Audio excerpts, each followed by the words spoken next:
नमस्कार, मैं हूं पद्मजा जोशी और आप देख रहे हैं आज की अड़ी। ऑपरेशन सिंदूर के बाद पूरे देश ने एक बहुत ही अच्छी तस्वीर देखी थी जब सरकार और विपक्ष एक साथ खड़े हुए थे। जब ऑल पार्टी मीटिंग यानी कि सर्वदलीय बैठक हुई थी, उसके बाद सारी पार्टियों ने वहां निकल करके कहा कि हम सब एक हैं, हम देश के साथ खड़े हुए हैं। लेकिन कुछ लोग ऐसे भी थे जो कह रहे थे ये सियासी सीज फायर ज्यादा दिन चलेगा नहीं, सियासत जल्द ही इस पर तेज हो जाएगी। और हुआ ठीक वैसा ही। अब सरकार और कांग्रेस के बीच राजनीतिक सीज फायर का पूरी तरीके से अंत हो चुका है और वो भी बेहद ड्रामेटिक अंदाज में। अब राजनीति उस मोड़ पर पहुंच चुकी है जहां आप माने या ना माने, लेकिन मुख्य विपक्षी पार्टी यानी कि कांग्रेस ने देश के विदेश मंत्री एस जयशंकर और खुद देश की सरकार पर यह आरोप लगा दिया है कि ऑपरेशन सिंदूर के बारे में उन्होंने पाकिस्तान को पहले से ही बता दिया था। यानी कि हमारे देश की सरकार और हमारे विदेश मंत्री, ऐसा कांग्रेस कह रही है, पाकिस्तान की मुखबिर है।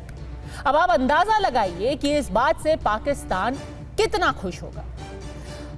इसी मौके पर बीजेपी ने कांग्रेस को अब पाकिस्तान परस्त कह दिया है।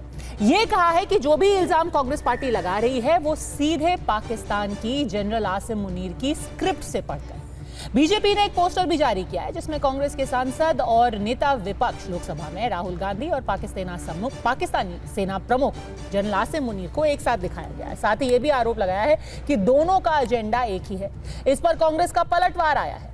उन्होंने पीएम मोदी और पाकिस्तान के पूर्व प्रधानमंत्री नवाज शरीफ को एक ही पोस्टर पर एक साथ दिखाया है। साथ ही याद दिलाया कि साल 2015 में नवाज शरीफ की पोती की शादी में शामिल होने प्रधानमंत्री मोदी पाकिस्तान पहुंच गए थे। मतलब दोनों ही तरफ से एक से बढ़कर एक आरोप अब लगाए जा रहे हैं। कांग्रेस ने चेतावनी देते हुए कहा है कि जो लोग हमारी पार्टी पर पाकिस्तान की स्क्रिप्ट पढ़ने का आरोप लगा रहे हैं, उनके खिलाफ अब हम कानूनी कार्रवाई भी करेंगे।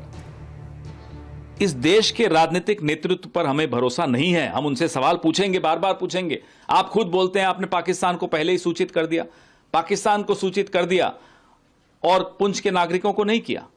जो 15-16 लोग हमारे सिविलियंस मारे गए उनको भी सूचित कर देते, लेकिन पाकिस्तान को सूचित कर दिया। आपने पाकिस्तान को सूचित किया तो क्या अजहर मसूद इसीलिए भागा? क्या हाफिज सईद इसीलिए बच गया?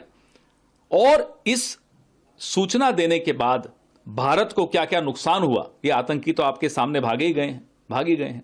तो इसका तो जवाब हम पूछेंगे ना। कुछ लोग जाने अनजाने में पाकिस्तान के पाखंडी प्रोपेगेंडे के प्रॉक्सी प्रमोटर्स बनते जा रहे हैं, और जो लोग पाकिस्तान के पाखंडी प्रोपेगेंडे के प्रॉक्सी प्रमोटर्स बनने की भूमिका निभा रहे हैं, ये वो लोग हैं जो लोग कभी देश के संविधान पे सवाल खड़े करते हैं, संसद पे सवाल खड़े करते हैं, संवैधानिक संस्थाओं पे सवाल खड़े करते हैं, और अब सेना पर और हमारी सुरक्षा पर भी जो है वो बवाल करने की कोशिश कर रहे हैं। तो ऐसे में अड़ी के आज के सवाल है बिल्कुल सीधे। भारत में कौन पाकिस्तानी नैरेटिव को बढ़ावा दे रहा है? क्या ये सच्चाई जो जानने की कोशिश है या फिर राजनीतिक नजरिया ऐसा जिसमें सवाल और जवाब की कोई हद ही नहीं है?